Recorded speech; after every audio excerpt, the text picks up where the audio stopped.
मुंबईच्या ताजलँड रेडमध्ये शिवसेनेचे सर्व आमदार थांबलेले आहेत. सध्या नाश्ता सुरू आहे. यानंतर विधान भवनात जाणार आहेत. भरत शेठ गोगावले आपल्यासोबत आहे. भरत शेठ, गुड मॉर्निंग. गुड मॉर्निंग, शुभ सकाळ.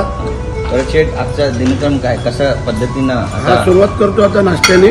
आज गुरुवार आहे, शुद्ध शाकाहारी आहे. आता हे भाजी पोळी खातोय आणि तिथून आता हाऊसला जाणार आम्ही.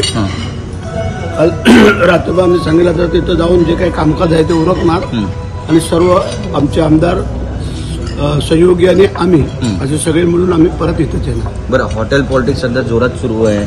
शिवसेना ठाकरे गटाचे पण आमदार थांबलेले आहेत. राष्ट्रवादी अजितदादा गटाचे पण आमदार थांबलेले आहेत. प्रत्येक पक्षाने आपल्या आपल्या आमदारांना स्वतःजवळ ठेवलेले आहे. कसं पाहता याकडे आणि कुणाची विकेट जाईल असं वाटतं? जो तो आपापल्याच पक्षाचा झेंडा मिरवणार. तो आमच्या महायुतीच्या 9 सीट आम्ही आणतोय. राहिला प्रश्न त्यांच्या 3 सीटमध्ये, त्याच्यामध्ये त्यांच्याकडनं काय असेल ते, पण आमच्या 9 सीट ह्या निश्चित आहे. काल मुख्यमंत्री एकनाथ शिंदे पण आले होते आणि त्यांनी पण बरंचसं मार्गदर्शन केलेलं आहे. रात्री उशिरा आले होते, तुम्ही स्वतः त्या ठिकाणी होतात, उपस्थित होतात. काय म्हणाले ते? काय नाही, दिल्लीला गेले होते. त्यांना जो कृषीचा पुरस्कार मिळाला ते आले. आम्ही त्यांचं स्वागत केलं, शुभेच्छा दिल्या, थोडंसं चर्चा केली थोडी आम्ही, काय किती लोक आलेत, काय आलेत ह्या संदर्भात. आणि मग साहेबांनी विचारलं सगळी व्यवस्था आहे ना व्यवस्थित, कारण ते कोणालाही कुठं ठेवल्यानंतर त्यांची विचारपूस करणं, काही अडीअडचण आहे का विचारणं, हे त्यांचा हातखंड आहे. नक्कीच. पण आज पण सगळे आमदार चालले आहेत विधान भवनामध्ये, त्यामुळे एकमेकांना इशारे करण्याची पण शक्यता आहे, डोळा मारण्याची पण शक्यता आहे. मग कसं काय जमवणार गणित? डोळ्यानं काय तर होत नाही. लक्षात आलं का की डोळे मारण्याचे दिवस गेले. जे आता आमचे दोन्ही उपमुख्यमंत्री, मुख्यमंत्री आणि आम्ही सगळे, आणि सगळ्यांची राहण्यापिण्याची व्यवस्था सगळी झालेली आहे.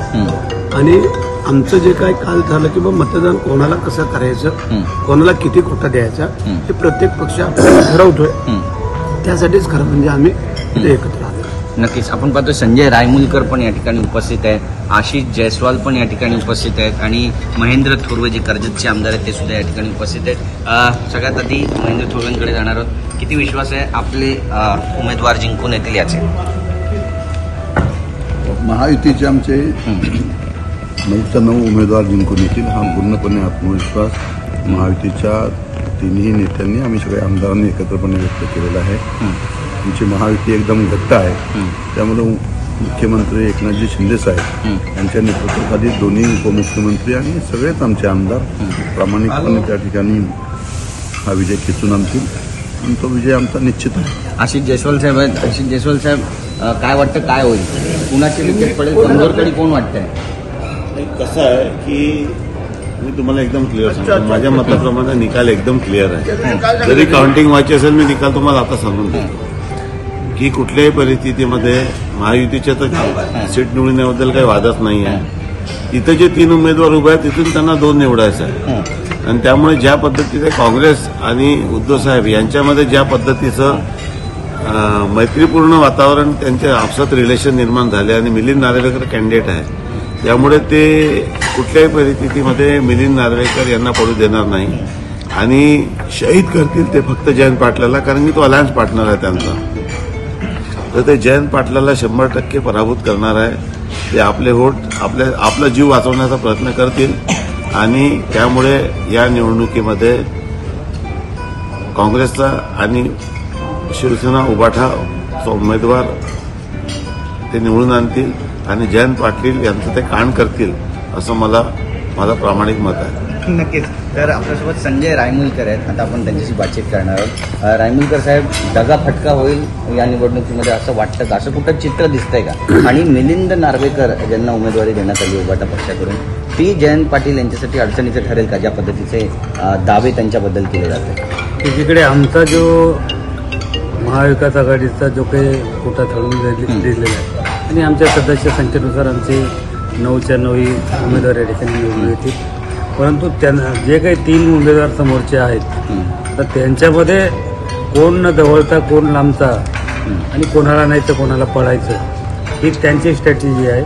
आता त्यांच्यात काय होतंय ते आमचं काही सांगू शकत नाही, परंतु जे काय होईल त्या 3 उमेदवारामध्ये होईल.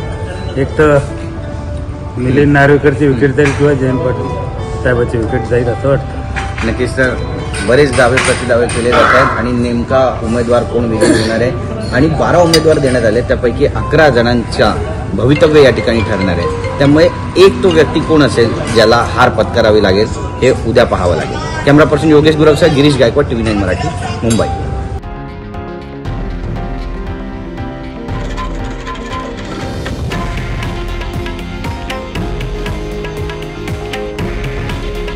हे आहे देशातील नंबर 1 न्यूज नेटवर्क आणि आपण पाहत आहात TV9 मराठी. काळजी तुमची, हित महाराष्ट्राचं.